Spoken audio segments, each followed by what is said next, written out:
দেখো আলু ভেন্ডি ভাজা রেসিপিটা তোমাদের কাছে শেয়ার করবো কিভাবে আমি আলু ভেন্ডি ভাজা করেছি। তো সবথেকে প্রথমে পুচকি কিচেন থেকে তোমাদের সকলকে জানাই স্বাগত। তো পুচকি কিচেনে আজকে দেখো ভেন্ডি আলু ভাজা নিয়ে এসেছে। তো ভেন্ডি আলু ভাজাটা কেমনভাবে করেছি রেসিপিটা তোমাদের কাছে চলো শেয়ার করবো। তো কী লেগেছে তো চলো আমি কিভাবে ভেজেছি ভেন্ডিটা। তো ভেন্ডি তোমাদেরকে ভেজে আর রেসিপিটা দেখাবো। তো এখানে দেখো আমি কটা ভেন্ডি নিয়ে নিয়েছি আর দুটো আলু, একটা পেঁয়াজ নিয়ে নিয়েছি আর ফোড়নে দেওয়ার জন্য দুটো লঙ্কা নিয়ে নিয়েছি, কাঁচা লঙ্কা। তো চলো এটাকে কেটে আর ধুয়ে পরিষ্কার করে কেটে নেবো আর ভেজে তোমাদেরকে রেসিপিটা দেখাবো।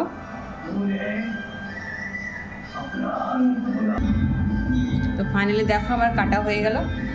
এখানে দেখো আলু কুচি করে কেটে নিয়েছি, ভেন্ডি কেটে নিয়েছি আর পেঁয়াজ, এখানে পেঁয়াজ কুচি করে কেটে নিয়েছি আর দুটো কাঁচা লঙ্কা। তো চলো এবার ফ্রাই করব। তো চলো ভেন্ডিটা আমি প্রথমে ভেজে নেব। তো কড়াইটা বসিয়ে দিয়েছি, দেখো তেল দিয়ে দেবো।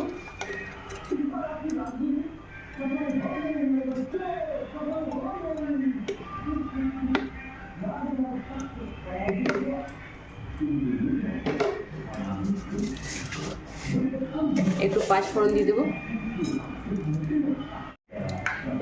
কুচি করে রাখা পেঁয়াজ,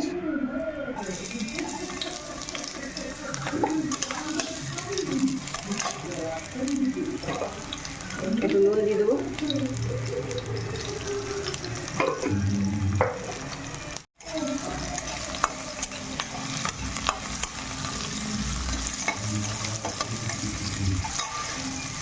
দুটো কাঁচা লঙ্কা চেরা দিয়ে দেবো।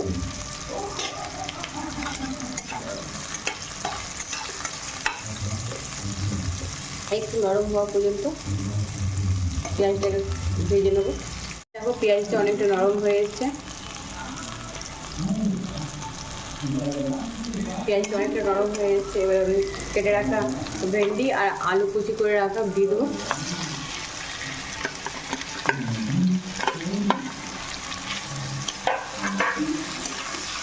এবার এটাকে ভেজে নেবো।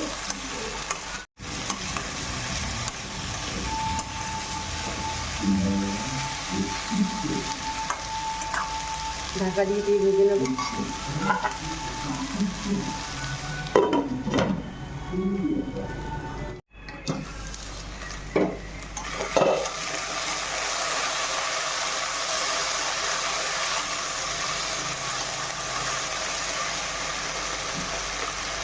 এবার পরিমাণ মতো হলুদ দিয়ে দেবো।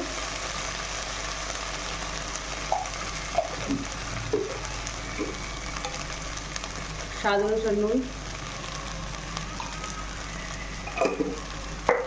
দিয়ে আবারও ঢাকা দিয়ে ভেজে নেব।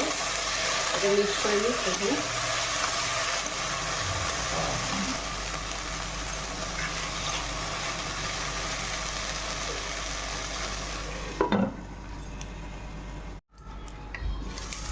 এভাবে মাঝে মাঝে ঢাকাটা উঠিয়ে চালিয়ে নিতে হবে।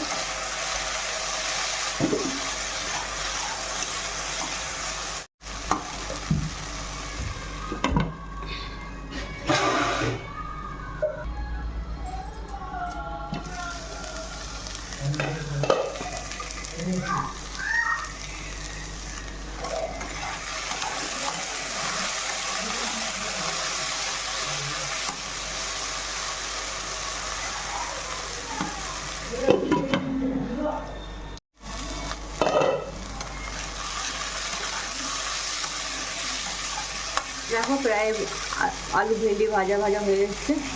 আর এই লঙ্কাটা আছে, লঙ্কাটা একটা লঙ্কা আমি এইভাবে কুচে দিয়ে ঝাল করে নেব। দেখো আলু আর ভেন্ডি ভাজা একদম রেডি।